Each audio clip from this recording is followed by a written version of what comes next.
Most grapplers I talk to have no clue on how nutrition actually works. They're either skipping meals, overloading on energy drinks, or following some fad diet that they found on YouTube and Instagram. In this episode, I'm giving you my real framework that I use with all of my one-on-one athletes to help them have more energy to lift heavy and roll hard, and provide their body with the proper nutrients that are gonna help them recover faster and make even greater, longer lasting progress. If you listen to this entire episode, you're gonna walk away knowing exactly what to eat, how much to eat, when to eat, and how you can further optimize your nutrition to feel and perform your best as a grappler. What's going on, everybody? Welcome to another episode of the Settlage Strength Podcast. I'm super stoked and excited to be hanging with you guys today. We're gonna be talking all about nutrition, really breaking everything down. And really my goal for this episode is to give you a good understanding of nutrition so that way you have all the tools that you need to start making some changes to your own diet and your own nutritional protocols so that way you can feel and perform your best on the mat. This episode really was prompted by a couple things that I was thinking about when it comes to nutrition and a few, I'd say, big mistakes or maybe even just some common shortfalls that I see a lot of grapplers make with their nutrition. And one of the first ones is that they just don't understand much about nutrition. They might understand that protein is important. They might know that hey, I probably shouldn't be eating candy bars all the time. But other than that, they don't understand or haven't really learned about how nutrition really works and how it not only fuels your body for the training sessions that you do in the gym and on the mat, but also provides your body with the proper nutrients that are required for recovery. I'd say another big mistake that I see grappling athletes make is that they fall for some of these fad diets that we see online or that we see on social media. Now, I do think that all these different diets, carnivore, keto, veganism, animal-based, nose to tail, the Mediterranean diet, all that stuff, all these different types of diets are good for something. I kind of look at different diets and exercises the same way. I don't really think that there's such thing as a good diet or a bad diet. Just like I don't think there's really any such thing as a good exercise or a bad exercise. Really, it all comes down to, is this diet most appropriate for your training goals and your training needs? If it's not, then we need to make some changes. You gotta tweak some things with your calorie intake. You gotta tweak some things with your macronutrient ratios. You gotta tweak some things with your nutrient timing so that way everything that you use to fuel your body is gonna help you have better training sessions and help you recover faster from those training sessions. Now, the last mistake that I think a lot of grapplers make is that, and this is kind of just reiterating the point, but their nutrition isn't performance focused. They kind of look at nutrition as like a side thought or an afterthought where it's I know I got to eat and when I'm hungry I try to have protein, but other than that I'm not really paying too much attention to it. And if you want to be the best grappling athlete that you can be, you got to treat your nutrition as an essential part of your performance enhancement. You can almost call it your performance enhancing diet. Nutrition is so important. And I'd say that when you guys have probably heard the example of if you have a jar and you got big rocks, you got little rocks, you got pebbles, and you got sand, what do you put in the jar first? Well, if you want to fill the jar with as much stuff as possible, you put in the big rocks first. Those are most important.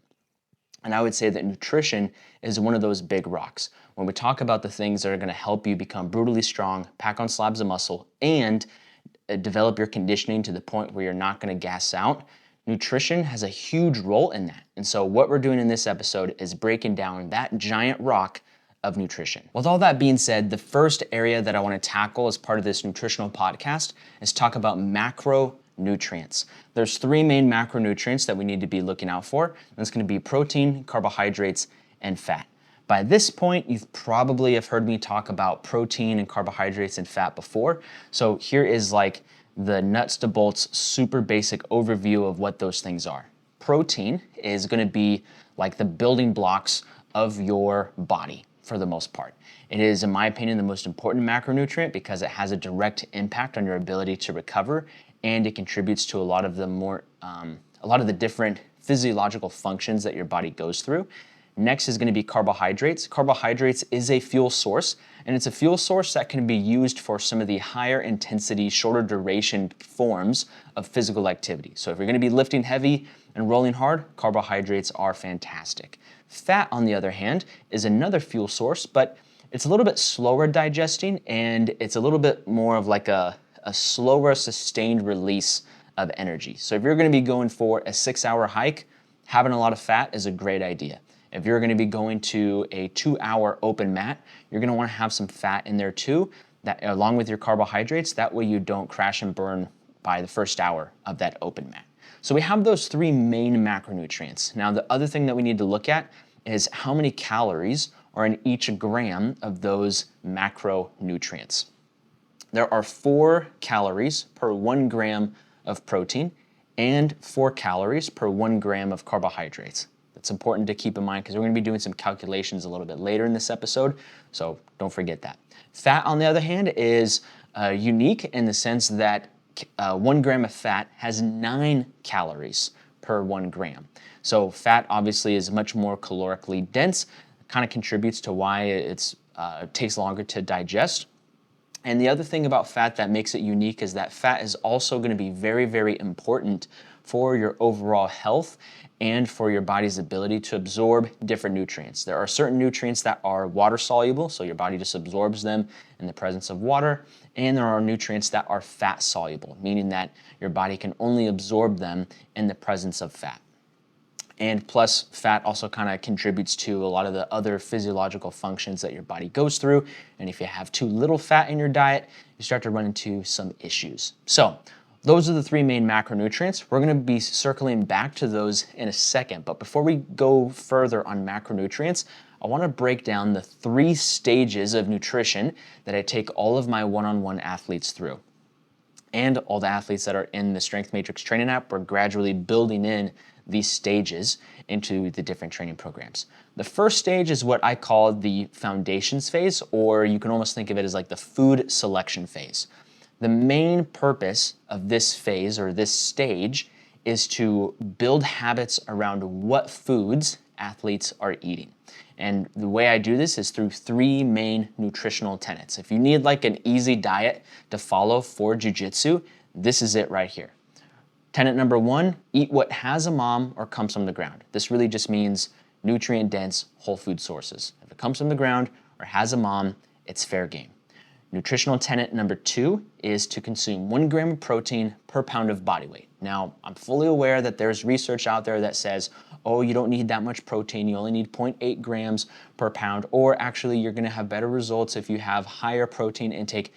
I don't care about any of that. For me and all the athletes that I coach, it's just easy math if we stick to 1 gram of protein per pound of body weight. Regardless of what your training goals are, 1 gram of protein per pound of body weight is a pretty safe bet. Nutritional tenet number 3 is going to be if it comes in a box, bag, or can, and it has more than 3 ingredients, you should probably try to find something else to eat. Now, this is not because I'm trying to demonize processed food or I'm a processed food hater or anything like that. It's just that if you are serious about being able to fuel your performance as a grappler, you're serious about being able to feel and perform your best both in the gym and on the mat, it's going to be way easier and more productive to do that when most of your calories are coming from nutrient-dense whole food sources as opposed to nutrient-deficient, overly processed foods. Now, when we look at that first stage, that foundations stage or that food selection stage, like I said, we're trying to build habits around food selection. I want athletes to get in the habit of picking foods that are very, very nutrient dense and that are whole food sources. And in my opinion, they taste better too. Once you build the habits around eating real food, dude, sometimes just real fruit is better than candy. It's so sweet and it's so juicy. It's just the absolute best thing. But it can be a little bit of a culture shock. It can be a little bit of a challenge to get used to that. So when I start working with a new one-on-one athlete, typically what I have them do is I do this first stage of eat what has a mom or comes from the ground, 1 gram of protein per pound of body weight, and if it comes in a box, bag, or can with more than 3 ingredients, find something else to eat. I have them run that for a minimum of 2 weeks. Sometimes we have to prolong that upwards of 12 weeks, so like a full 12-week training program. And some people adapt to this very, very quickly. Some people, it takes a little bit of time for them to adjust their lifestyle, to adjust some of their eating habits to fit within those 3 nutritional tenets. Now, it's really important that we nail that down first before we move into the next stage.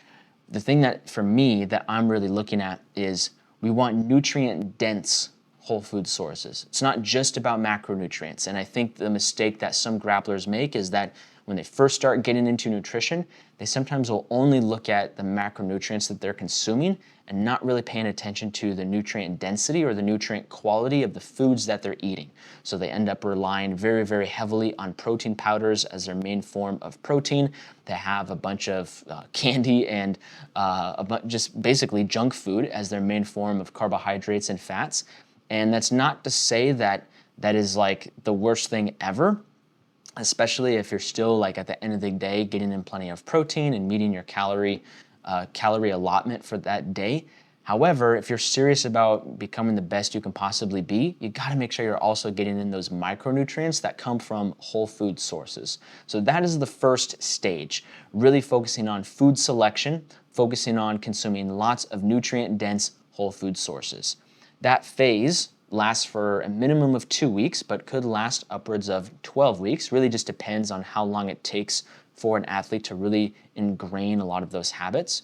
Once an athlete has ingrained those habits, then we move into stage number 2. Stage number 2 is pretty fun because this is what I call the tracking stage. This is where we start to introduce more specific recommendations on macronutrients, more specific recommendations on the ratios of protein to carbohydrates and fat. And we're doing that second because we're going to be implementing those macronutrients. We're going to be implementing those ratios based on the nutrient-dense whole food sources that they're already used to eating. So when it comes to setting up your tracking stage, the first thing that we need to do is find your maintenance calories. Maintenance calories basically means that you are consuming enough calories in the day that's equal to the amount of calories that you're burning throughout the day. So say, for example, say you're like me. You are 28 years old, you do at least one training session every single day, and let's pretend that you're not doing any double training sessions. And say on average, we'll just make this an easy number for simple math. On average, you burn about 2,000 calories per day. That includes just being alive and your body going through all the processes that it naturally goes through. That also includes how many calories you burn during your workout or doing jiu-jitsu. That just comes out to about 2,000 calories. If you were to eat at maintenance, then you would have to consume 2,000 calories. You got 2,000 calories coming in per day, you got 2,000 calories going out per day. That is maintenance. Now, if you wanted to gain weight or you wanted to pack on a little bit of size, you would need to go into a caloric surplus, which basically just means that you're consuming more calories than the number of calories that you're expending per day. Now, if you wanted to be in a caloric deficit, you wanted to lean out, decrease body fat, the best way you can do that is by being in a caloric deficit where you consume less calories than the total number of calories that you're burning each day. When I get someone started in stage 2, the tracking stage, we first got to find their maintenance calories because that is going to dictate what routes we take and how we set up the rest of their nutrition.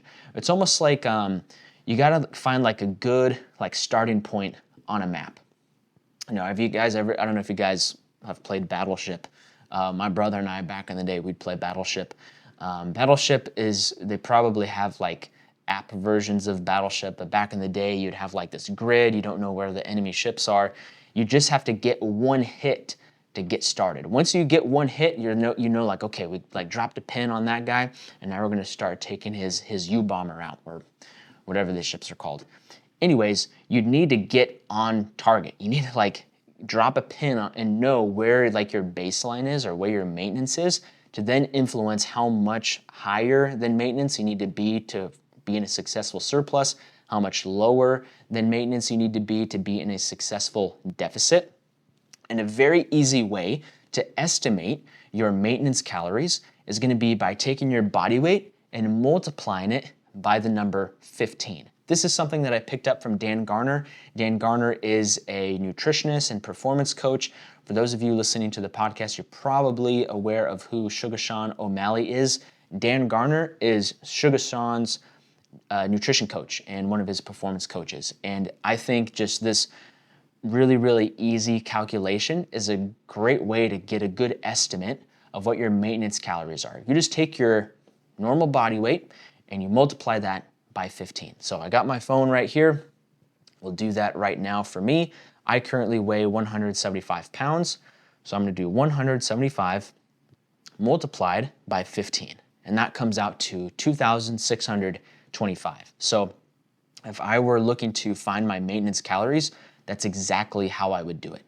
Now, please keep in mind that this is a estimate. This is like our best educated guess on what maintenance calories are.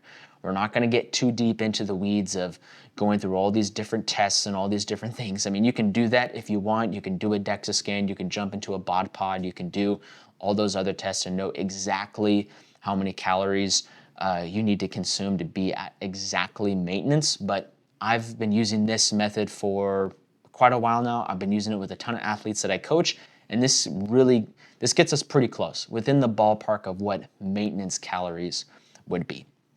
And so once we have that maintenance calorie number, those are gonna be the total calories that we're consuming every single day. Now, how we break that up amongst protein, carbohydrates, and fat is gonna depend on a couple different things. Protein kind of just doesn't change, in my opinion. Like protein, regardless if your goal is to get crazy, crazy big and jacked, or your goal is to shred body fat, 1 gram per pound of body weight is a pretty safe bet. So I always plug in protein first. So we got our 2625, and then we just plug in protein. So, and remember, protein is 4 calories per 1 gram. So if I weigh 175 pounds, that means I need to be consuming 175 grams of protein. To find out how many calories are gonna be allotted for protein, we just take that number, 175, multiply it by 4. So 175 times 4 equals 700. So out of that big number, 2625, we're just gonna subtract 700 because those are our calories from protein. So 2625 minus 700 equals 1,925. That is how many calories we have left per day to divvy up between carbohydrates and fat. Now I start with protein, then I move into setting up the fat intake.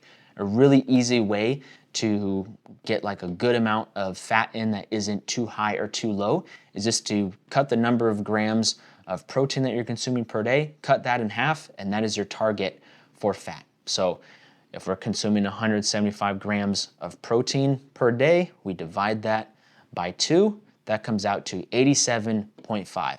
At 87.5 grams of fat, I don't know how to eat exactly half a gram of fat, so I just always round up to 88. So we're gonna be consuming 88 grams of fat per day. Now remember, there are 9 calories per 1 gram of fat. So to determine how many calories we're consuming every day just from fat alone, we need to take 88, multiply that by 9. So 88 times 9, that equals 792. So out of that maintenance calories total, right, 2625, 700 of those calories are gonna be in protein, 792 of those calories are gonna be in fat, and so we're gonna take those, subtract all of that, all the calories from protein, all the calories from fat, we're gonna subtract that from our total. So when we do that, that leaves us with 1,133 calories left for the day. Now, out of those calories that are left, that 1133, all of those get to be carbohydrates.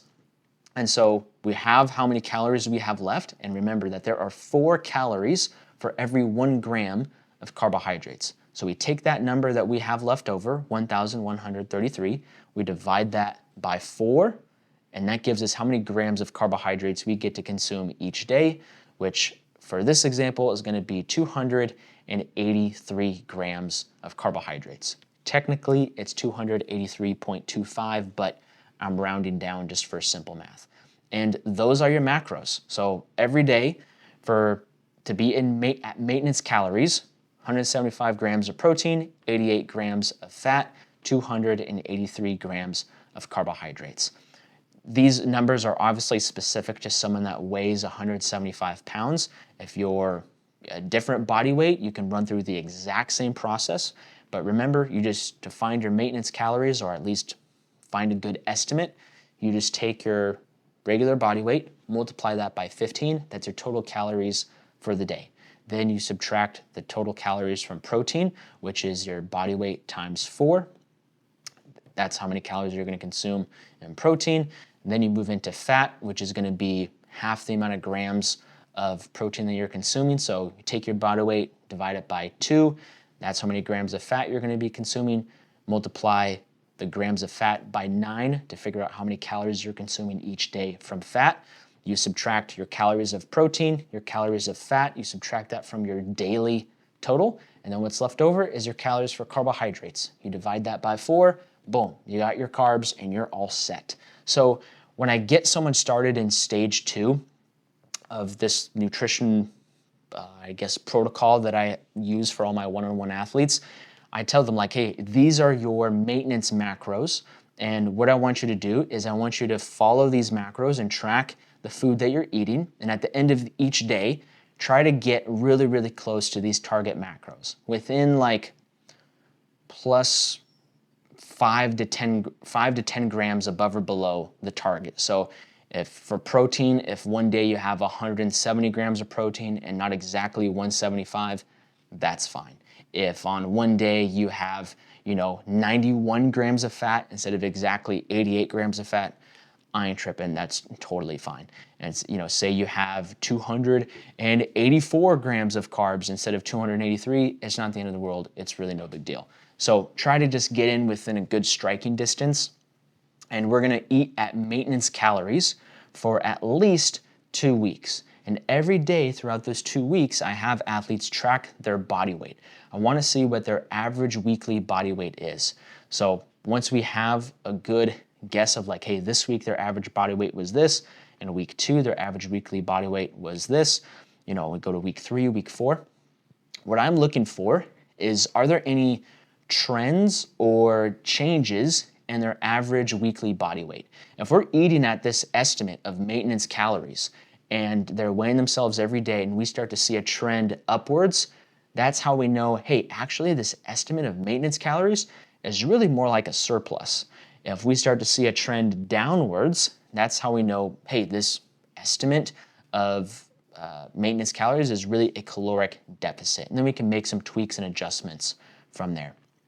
Once an athlete has spent 2 to 4 weeks eating at maintenance calories, then we start to make some changes to that based on what their overall training goals are. So we may, for someone like I think I talked about him last week.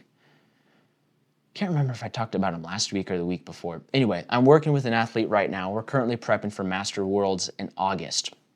He had originally came to me and asked, he said, hey, coach, I'm thinking about cutting weight down to the weight class in the 140s, but I currently weigh like 160, 161, but I feel undersized in my weight class. Should I cut weight or should I, stay at the same weight class? And I told him, I said, hey man, I think you're better off just getting bigger and getting as big and as freaking jacked as possible in your current weight class. So what we did was we went through the first stage where we just focused on food selection. Then we moved into the tracking stage where we looked at his maintenance calories and we ate according to those maintenance calories. Then we started to put him in a little bit of a surplus. So that way we started to gradually see a little increase in average weekly body weight. And he's been doing great so far. He's been absolutely crushing it. He's getting strong, he's getting crazy jacked, and it's been awesome to see. So all that being said, we run maintenance calories first to kind of give us a good baseline and a good marker on the map of where we're at. And then for an athlete whose goal is to get bigger, okay, we're gonna take that body weight, instead of multiplying it by 15 to get maintenance, we're just gonna multiply it by 16. And we're gonna stay at those macros, or at that daily caloric intake, and then break down the macros accordingly. We're gonna stay at body weight times 16 pretty much until their progress stalls. Then we reassess and kind of go from there. Now, if the athlete's goal is to decrease body weight or burn body fat, instead of eating at maintenance calories, body weight times 15, we're gonna go body weight times 14. That's how we kind of kickstart that caloric deficit. And we just stay at that daily allotment of calories pretty much until progress stalls, and then we reassess and move on from there. Now, I've been talking a lot about tracking your macros and all of that stuff, and some of you may start to have questions about other diets. And so I did want to make this one point about other diets. There are a bunch of different diets out there. There are a bunch of different things that you can be doing. There's like the Mediterranean diet, carnivore diet, the keto diet, the vegan diet. My good friend Mark Bell has been posting about this sugar diet, which I've never heard of and haven't really looked into, but it seems really interesting. There's all these different diets out there that have all these different names. However, there are really only 3 categories of diets, or 3 types of diets out there. The first type is what we've kind of been talking about this entire episode, and that's going to be calorie restrictive. So basically that means that you can have whatever you want just as long as you meet the target calories for the day. If you wanted to consume all of your calories in the form of Oreo cookies, you could do that. Or if you wanted to get a little bit more specific in like protein, carbohydrates, and fat, you can do that too. But at the end of the day, it doesn't matter what you eat or when you eat, just as long as you consume this amount of calories. Now, the second type of diet is going to be time restrictive. This is basically intermittent fasting. So basically it's like, hey, you can eat whatever you want, you can eat however much you want. It just has to be within this window of time. So like from 2 to 6 p.m. You can have whatever you want, just has to be within 2 to 6 p.m. Now, the third type of diet is going to be food restrictive. This is like the carnivore diet, you're only eating meat, or the vegan diet, you eat anything but meat, or the keto diet, where you can have basically all the protein and fat you want, you're just not going to be consuming carbohydrates. Now, when we look at those 3 diets, they've done studies on these where when protein intake and total calories consumed are equated across all 3 of those diets, the results are pretty much all the same when it comes to changes in body weight. So when it comes to decreasing body fat or gaining body weight, all 3 of those diets work exactly the same. However, when it comes to optimizing athletic performance, the diet that stands head and shoulders above the rest is going to be the calorie restrictive diet. And the main reason being is because that one gives you the most freedom, in my opinion. It gives you the most freedom to tweak the diet to your own personal needs based around your training schedule, based around your training goals, and how you perform as an athlete. The issues I see that grapplers make with something like intermittent fasting is that they try to cram all of these calories into a very, very short window. And I used to be all about intermittent fasting. I did intermittent fasting for a very, very, very long time. And I really liked it. Like, I had a lot of fun using that diet. However, it got really tough when I started to train twice a day, because one or both of my training sessions would be during my fasting window, and I would just have hardly any energy left over. And then as soon as my fasting window was open, I would eat so much food, I'd basically put myself into a coma afterwards, and I couldn't get anything done the rest of the day. The other types of diets, like food restrictive diets, I've done those before. Not necessarily full-on carnivore or full-on keto, but I did do different versions of the paleo diet, which are kind of food restrictive. And those can work well, but the problem was I didn't know how much I was eating each day, and my performances in the gym and on the mat were super inconsistent. Some days I felt great, some days I felt absolutely awful, and I didn't know why. I was eating meat, vegetables, nuts and seeds, some fruit, little starch, no sugar, which is the paleo diet, but I was like so confused. I'm like, man, like I felt really good on this day, but I also feel really bad on this next day. Like, what's the difference? I'm eating all the same stuff. The difference was I wasn't being specific about what I was eating and how much of what I was eating across those 3 macronutrients. So that being said, in my opinion, I have found athletes to have the most success in enhancing their overall grappling athleticism, fueling their training sessions both in the gym and on the mat, when they adopt some form of a calorie restrictive diet where they structure their macros in a specific way that's going to help fuel their training sessions and provide them with the nutrients required for recovery. That is stage 2. Stage 3 is where the real fun begins. Kind of like in Star Wars Revenge of the Sith, where it says, this is where the fun begins. I actually just watched that movie yesterday, so kind of on the top of my brain right now. But stage 3 is going to be the optimization stage. The difference between the tracking stage and the optimization stage is that when we get into the optimization stage, we're really paying attention to what your body responds best to and how we can pull these different levers to get a little bit more benefit and a little bit more juice out of this nutritional protocol based on your training schedule, your training goals, training history, and just your overall lifestyle. In the optimization stage, one thing that I'm a big fan of is getting blood work done. Anytime I work with a brand new one-on-one athlete, I have them get blood work done. It's so important that you take a look under the hood of your health to see what you're deficient in. Certain changes that you make to your nutrition can have huge impacts on your overall health and performance, but you don't want to be taking a shot in the dark. When I got my blood work done, last February, it really opened my eyes to some different things that I was like, oh damn, I gotta change that with my diet, because I thought I was all good in this area. Come to find out, like, certain aspects of my cholesterol it wasn't horrible, but it definitely wasn't where I wanted it to be. And so thankfully I had that information so I can make informed decisions on how to tweak my diet just a little bit. It's not like I changed up my entire diet or anything like that. I just made some small changes to help improve on those health markers. And thankfully, based on those changes, I feel a lot better and I'm performing a lot better. And that's really what the optimization stage is all about. I would strongly suggest if you get through stage 1, if you get through stage 2, and you're moving into stage 3, the optimization stage, I strongly suggest you get your blood work done and then really start to look at, okay, what are the different things that I can do with my nutrition to improve on those different hormone markers, those different lipid panels, different things with your insulin sensitivity and everything else in between. Now, the other part about the optimization stage that I take very seriously with the grapplers I coach is meal timing, especially around the different training sessions that an athlete goes through. So there are 3 categories that I look at. First one being pre-training nutrition.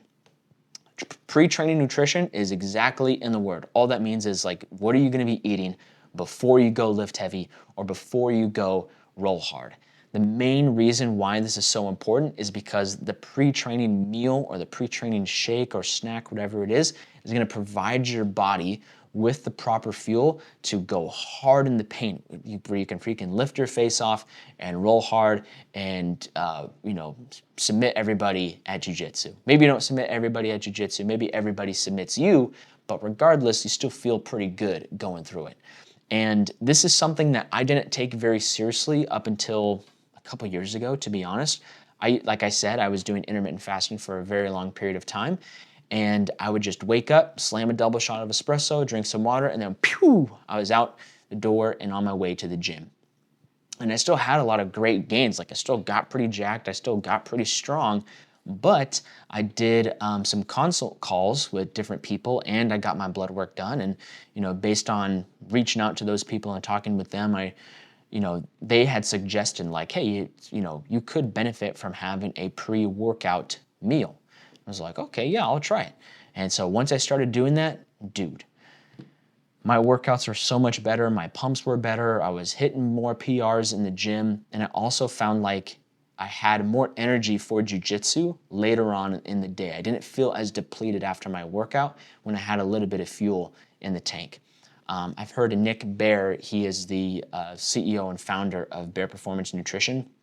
I heard him say on a podcast one time, he said, if you're used to training fasted, once you've trained fueled, you're never going to go back. And that's exactly what happened to me. So the main things that are important to keep in mind for your pre-training nutrition are going to be consuming easily digestible carbohydrates, which is going to be a big primary fuel source, a moderate amount of protein, Obviously, you want to take care of things like water and electrolytes to help with your hydration. And then here's the other kicker.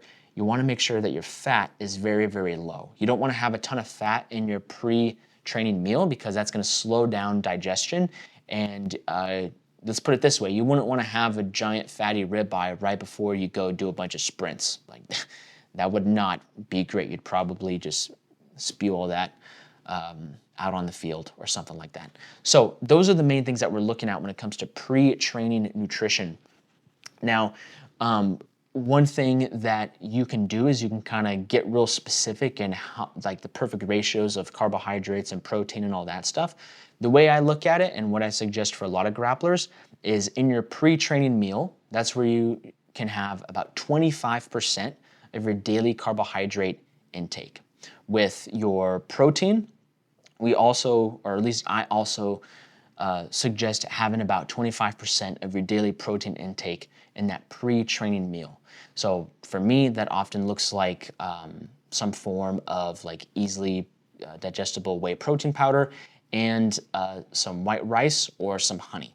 Now, another thing you can throw in there is some caffeine. You guys know me, I freaking love my double shot of espresso every single morning, and caffeine and honey is the official pre-workout of the Lift Heavy Roll Hard Grappling Club. And so you can mix that in there as well. And usually what I do, like before I'm going to the gym for a big lift, I'll have some white rice, or I'll just have like 2 tablespoons of honey. Might have a little bit of a protein shake, and then I got my double shot of espresso, and I'm all set. Now, the other thing that I also strongly suggest, especially if you're training early in the morning, is just making sure you're getting in plenty of water and getting in electrolytes. For me, I like to get one of those electrolyte tablets, just drop it in my water. I actually have one right over there because I do feel a little dehydrated today since it's super hot out here in Sacramento. But that is kind of like the most basic breakdown of your pre-training meal. Now, the next type of nutrient timing that we can talk about is intra-training nutrition, which basically means like, what are you consuming calorie-wise while you're lifting or while you're doing jujitsu? And unless you want to be a little bit of a weirdo, the guy that brings like a full plate of food to the side of the mat, that's disgusting, by the way, don't do that. Really, this is going to be in the form of some type of shake. And I don't think every athlete needs an intra-workout shake. I don't think it's always appropriate for them. But I would say like you might need an intra-workout shake if your workouts are consistently longer than 75 minutes, or you're lifting heavy and rolling hard in the same day. And the main reason why an intra-workout shake can be so beneficial is because it helps give your body a little bit more energy to finish that last tail end of the workout really, really strong. If you're working out for an hour or 2 hours, I'm not gonna say that you shouldn't do that because that's what I do. And like this morning I was working out with my cousin. We lifted for like 2 hours. It was awesome. I loved it. It was like the best time ever. So I'm not gonna say that like you shouldn't lift for that long. Obviously there's diminishing returns the longer you're in the gym, but sometimes it's just fun to lift heavy, right? And you're gonna be there for a long time. So if you are in the gym for a long period of time and you're actually putting in some solid work, you're not messing around on your phone or anything like that, an intra-workout shake could be very beneficial. Or even if you're doing a workout that's only like 60 minutes, but you're also gonna be doing jujitsu later in the day, an intra-workout shake can be very beneficial because you want to use that intra-workout shake to help not only give your body a little extra juice to finish the workout strong, but also get a little bit of a head start on that replenishment process and that recovery process the minute the workout ends. Because once one training session ends, you want to maximize your ability to refuel and recover by the time the next training session starts. So how I typically structure intra-workout shakes, there's a recipe that I've pulled from a couple different sources, guys like Jeff Nippard, Dr. Mike Isertel, Jake Benson, Andy Triana, just a couple people that I've been able to learn from. And so what this shake is it's 15% of your daily protein intake in the form of easily digestible whey protein. We'll talk about carbohydrates in a second, but that's kind of like the base, if you will, of this shake. 15% of your daily protein intake. Just use whatever whey protein you enjoy the most, which can be different. There's a whole bunch of different brands out there. But for me, I like to use a couple different types of whey protein. I really like Within You, this is the whey protein. I also really like Nick Bare's BPN whey protein, or it's like a blend of mostly whey protein and a little bit of casein. And then I also like Jocko's, what's it called? Jocko Fuel. It's like the Jocko Fuel Milk protein. I like that also. So I just do a little bit of protein powder, 15% of my daily protein intake. And then you want to combine that with 2 to 4 grams of carbohydrates for every 1 gram of protein that you put in there. If you're doing a much longer training session, yeah, you might want to leverage more on the side on that high end of 4 grams of carbs for every 1 gram of protein.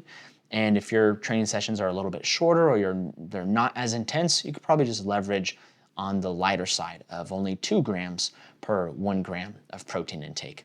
And usually when you're adding your carbs in, you can do something like a carbohydrate powder like cyclic dextrin, which is it's a very like dusty, powdery, tasteless form of carbohydrates, and that it digests super easily. It mixes really well with anything you add it to.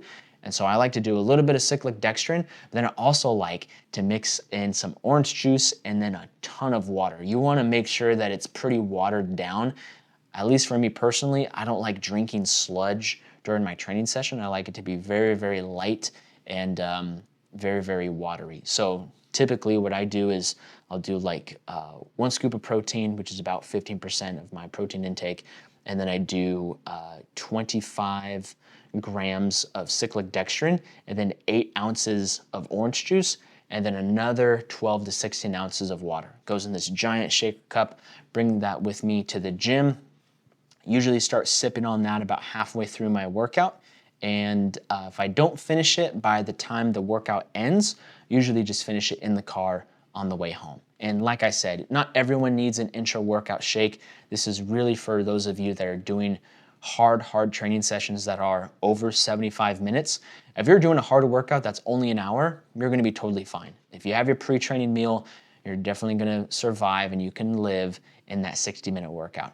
If you're training for much longer than that, 75 minutes or more, yeah, you might wanna think about adding an intra-workout shake. If you are, regardless if your workouts are 60 minutes, 75 minutes or longer, and you're gonna be doing a roll hard session later in the day, I do think that an intra-workout shake is really important because that is gonna help kind of replenish the body a little bit faster, help kind of kickstart that recovery process as soon as the workout ends.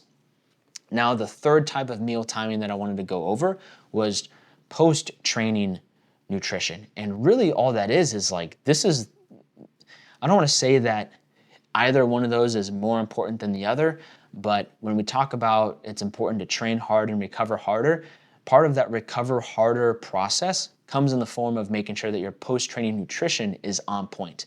The biggest goals or the biggest things to look out for with post-training nutrition are going to be easily digestible carbohydrates, preferably some form of animal-based protein, replenishing water and electrolytes, and depending on when your next training session is, you have a lot more room to add a little bit more fat. So pre-training meal, we don't want to have a ton of fat because that's going to slow down digestion. Intra-training, we definitely don't want to have any fat in there because that's going to slow down digestion and probably give us the bubble guts while we're trying to lift heavy and roll hard. Post-training, if you don't have any more training the rest of the day, like that's where you can have a lot of fat in that meal and be all good. Or like, say you're lifting in the morning and then you go to work and you do jujitsu at night, you could probably have a lot more fat in that post-workout meal because it's going to be 8 hours for your body to digest all that fat before you go to jujitsu again. And so that's really the main thing that we want to focus on with post-training nutrition. Easily digestible carbohydrates, easily digestible, preferably animal-based protein, water and electrolytes, and you have room for a little bit more fat in there as well. One thing that I like to do with the pre-training meal and the post-training meal is what I call the carb sandwich. So I like to put about 25% of my daily carbohydrate intake before my training session and about 25% of my daily carbohydrate intake after my training session, that carb sandwich. So I provide my body with plenty of fuel to lift heavy or roll hard, allow myself to put a lot more intensity, a lot more effort into that training session, so that way I can create a much greater training stimulus. And then I'm supercharging my recovery by making sure I'm immediately replenishing those nutrients, providing my body with the raw materials to rebuild and repair itself, so that way I can be ready for the next day of training. Now, the last thing that I wanted to quickly go over, and I'm definitely going to do a full episode on this in the future, and that's going to be supplements. Now, there are a whole bunch of supplements that you can take. There's a lot of different supplements that I take, and in the specific supplement episode that I'm going to do in the future, I'm just going to break down my entire supplement stack of every single thing that I take. And a lot of the supplements that I take are based on the blood work that I've done in the optimization stage. You know, I got my blood work done, and based on my blood work, I saw like, oh man, this is low, or this is way too high. Here's a supplement that can help with that. Here's another supplement that can help with this over here. So all that being said, there's a lot of supplements that I would say are very specific to the individual based on their blood work, but there are a few supplements that I would say are great for just about any grappling athlete. And these are supplements that I don't care what kind of grappler you are. I don't care if you're a big grappler, a little grappler, an experienced grappler, a newbie grappler, doesn't matter. These three supplements I think are bangers for everybody. You know, in Monsters Inc., when they get banished to the Himalayas and they meet the abominable snowman, and the guy says something about a village, and so he's like, a village? Are there kids there? And he goes, oh, they got tons of kids. They got big kids, they got little kids, they got sissy kids, they got kids that climb on rocks. So whether you're a big grappler, little grappler, sissy grappler, or a grappler who climbs on rocks, these three supplements, I would say, are fantastic to look into. The first one's gonna be creatine. Creatine is by and large like the most researched supplement in the game, super consistent. Creatine can help with building muscle, improving explosive power. To a certain extent, it can help with your overall endurance, and it's really great for overall brain health. Just 5 grams of creatine a day is a great place to get started, and there's a lot of great research out there on creatine, but if you're not taking creatine, get started. Now, the second supplement that I would recommend is some form of easily digestible whey protein powder. And I'm not a huge fan of people relying too heavily on protein powder, where like all their protein just comes in the form of protein powder and protein bars. But it can be convenient when you can't like grill up a steak, or if you commute a lot for work and you don't have like a fork and a knife for you to be able to grub down on some ground beef and rice, having a protein shake can be very, very convenient. So just having that in your pantry, or just having that kind of quote unquote in your back pocket to play that card when you need to, can be really beneficial. And then the third supplement that I'd recommend is some form of an electrolyte powder or an electrolyte tablet. I firmly believe that we should be getting most of our electrolytes from nutrient-dense whole food sources. However, when we need to quickly replenish our electrolytes, it's not always convenient to have a giant baked potato to get in our potassium. So it's kind of like the protein deal. It makes it more convenient, and sometimes it just makes it a lot easier to get in those electrolytes. Electrolytes are very important for hydration. It's not if you want to be an athlete that's properly hydrated, it's not just about drinking tons of water. It's about drinking plenty of water and having the proper balance of electrolytes as well. And there's 3 main electrolytes that I would suggest looking into. That'd be sodium, potassium, and magnesium. And electrolytes are amazing because they help improve muscle function, help regulate your blood pressure, and they also help decrease the likelihood of cramping up during hard training. So those 3 supplements are what I'd recommend everyone get started with: creatine, whey protein, and electrolytes. Hey, real quick, I wanted to pause the podcast and tell you about the Strength Matrix training app and our free training program called Grappler Accelerator. This is a complete training program that covers all of your needs to help you get started on becoming the best grappling athlete that you can be. Everything from a full strength and conditioning training program, a simple and clean diet guide, recovery protocols, a super sleep toolkit, and a bunch of other dope stuff to help you lift heavy and roll hard. There's already over 1,000 grapplers that have downloaded this training program and gotten started on enhancing their grappling athleticism, and you can be the next. To download this training program today, just go to thestrengthmatrix.com/grappler or click the link in the description below. Now, back to the podcast. Now, I did put out a Q&A to the Lift Heavy Roll Hard Grappling Club for all your guys' questions about nutrition. So let's go ahead and run through some of those. This question is from Just Melaine Blair. Should we be switching up nutrition when injured, eating more/less/differently? And that's a great question, Melaine, and it really just depends on what your goals are. For myself, there have been times where I've been injured and I took that as an opportunity to bulk up, and just like when I injured my knee, I was like, you know what? Well, I'm definitely not doing a whole lot of lower body, so now would be the time for me to build up my upper body to be as big and as jacked as possible. And so during that time, yeah, I ate in a caloric surplus. There have been other times where I've been injured or maybe I've been out for a couple weeks for something kind of minor, and I decided, like, you know what? Like, I don't want to, my total physical activity per week has gone down a lot, and I don't want to increase in body fat, so I'm going to just go into a little bit of a caloric deficit for a little while. So I wouldn't say that there's like specific nutrition protocols that you should, or specific nutrition changes that you should make because you were injured.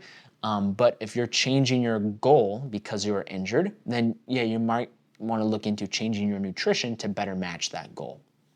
A question from Chris Cleon: how to lose weight while lifting heavy and rolling hard?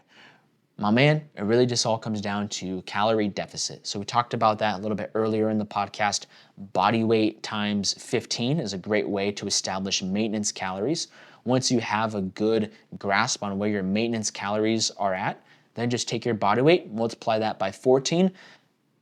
That's a good estimate that you're going to be in a caloric deficit. And if you're seeing an average decrease in weekly body weight, if you're seeing a decrease in your average weekly body weight by about 1 to 1.5 pounds per week, I'd say you're in a pretty good, healthy caloric deficit. If you're losing body weight a little bit slower than that, there's nothing wrong with that. If you're losing like 3 pounds, like 2 to 3 pounds per week, that's really, really, really fast. Unless you're very obese, like you're 300 pounds or more, I'd say like just a good, safe caloric deficit should put you at a rate of losing about 1 to 1.5 pounds per week. And that should be slow enough in decreasing body weight and body fat that you don't feel a lot of the loss in strength, which someone has a question about that a little bit later, but hope that answers your question. Question from Nathan: what is your opinion on cheat meals? If I do a cheat meal, I try to keep it within my calorie goal. I'm not a big fan of cheat meals, mainly because I think I've just gotten, I don't mean to toot my own horn, but I think I've just gotten to a point where I just stopped caring about him. And I heard someone say this on Instagram one time. They said, like, you wouldn't cheat on your wife. Why would you cheat on your diet? You're not married to your diet. So like this whole idea of a cheat meal just doesn't make any sense. And so I thought that was really interesting because it's like, yeah, why is it a cheat meal? Why is it like you're being unfaithful to your spouse? It just, I don't know. I just thought the whole term cheat meal was kind of weird when I first heard it like that. And I think that cheat meals do more harm than good, in my opinion, mainly because I think someone should just build a diet that's realistic and flexible enough for them and their lifestyle. And for me, when I was really set on having cheat meals, it basically just turned into binge eating. There was one time in college, I was taking a nutrition class, and our professor, he gave us, this is a sports nutrition class, and he gave us it wasn't the body dysmorphia questionnaire, it was the eating disorder questionnaire. And he said, like, this is a questionnaire that we use to assess eating disorders and stuff like that. And I was like, oh, damn. And so he had us take it just to, like, go through the questions and all that stuff. And by the end of it, I was like, wait a minute, like this is just how I ate during wrestling. This is an eating disorder. And anyway, I'm not saying it's funny. I would just say like it's ironic. Like I was trying to be so healthy by being really, really strict with my diet Monday through Friday, and then Friday night just wild out and just have the craziest cheat meal ever, which really was just like binge eating. So I think that cheat meals do more harm than good, because if you're creating a diet that's so restrictive that you feel the need to just wild out and go off track, it's probably a little too restrictive, or it's probably a little too rigid. I would say if you want to, implement foods that you enjoy, maybe they're not the healthiest foods in the entire world, but they're foods that you enjoy, I think there's definitely a way that you can kind of bake that in to your nutritional plan. However, you do need to be honest with yourself. If your goal is to get crazy jacked and crazy shredded, and it's been 3 months and you're still not jacked and you're still not shredded, and you're thinking like, man, like why haven't I been seeing progress? And you look at your diet and it's like, well, I have like pretty wide guardrails where I have like a lot of flexibility to have a ton of junk food and be and not my caloric deficit. Well, then you just got to be honest with yourself and say like, well, what am I going to choose? Am I going to choose to have these, cheat meals where I'm wiling out and going into a caloric surplus far too often? Or am I going to sacrifice that temporarily so that way I can become jacked and become shredded? Saying yes to one thing means saying no to the other. You just got to be honest with yourself on what that is. So my opinion on cheat meals is that I don't prescribe them. I think they do more harm than good.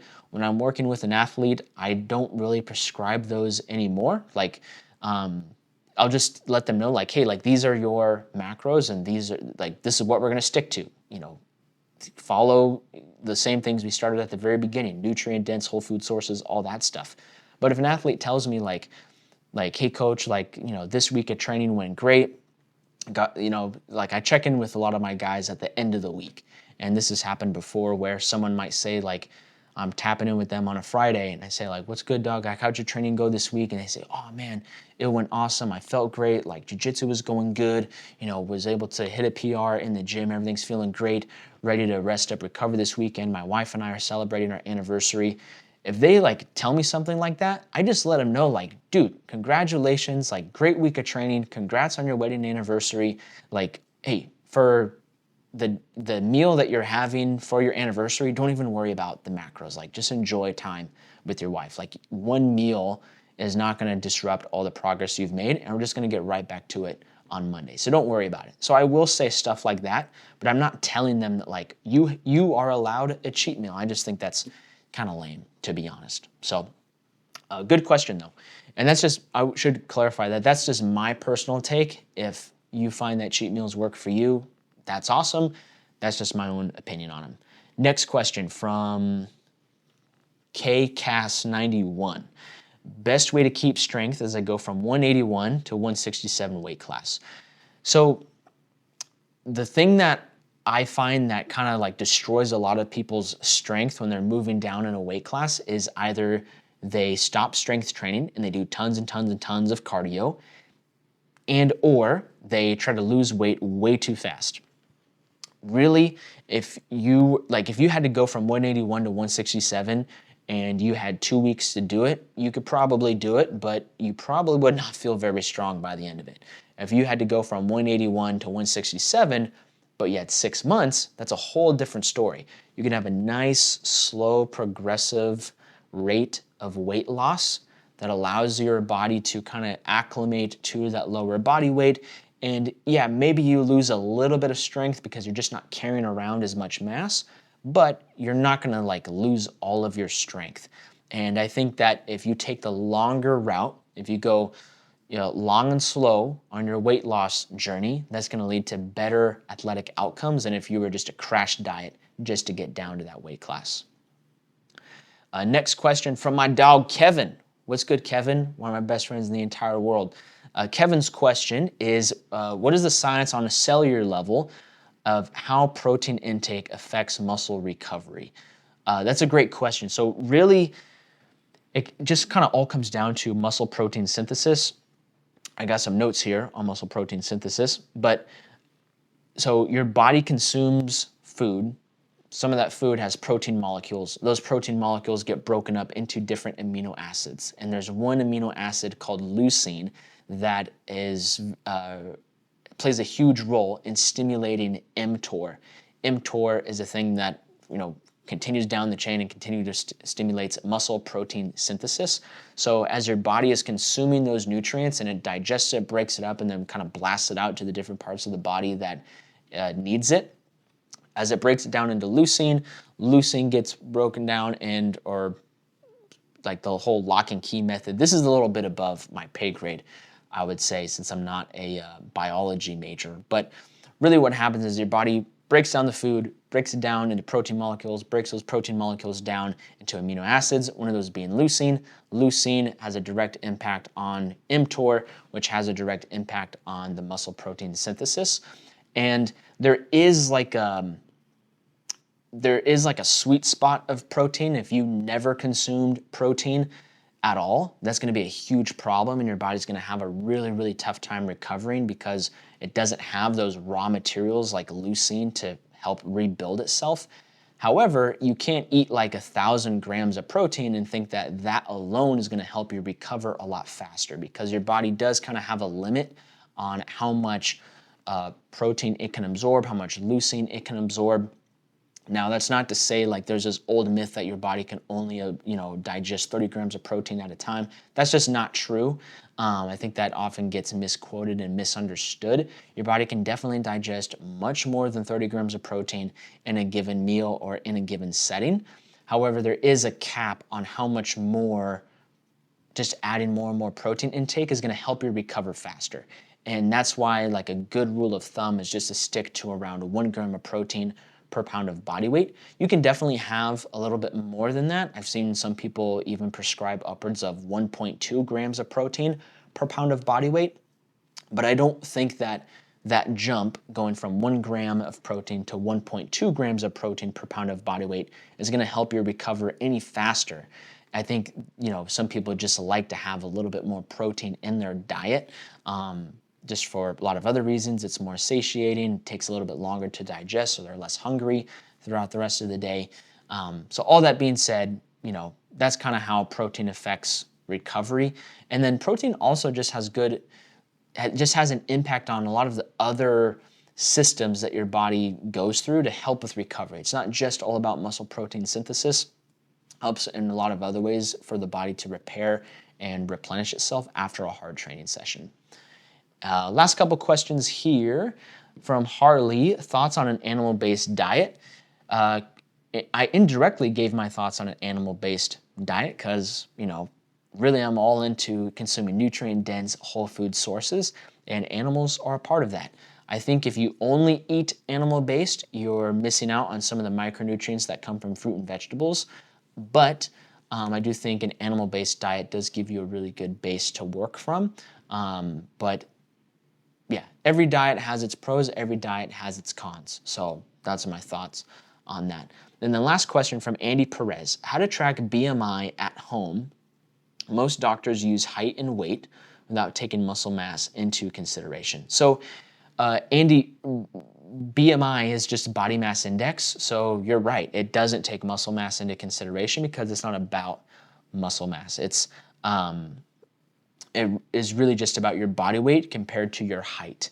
And I'd say in most cases, the BMI chart is a pretty good reference. Like, unless you're a crazy jacked bodybuilder that's also really short, you're probably going to be fine on the BMI chart. When I was in college, actually, Kevin knows who this is. When Kevin and I were in college together, there was this guy we knew. His name was Gabe. Gabe is an amazing strength coach.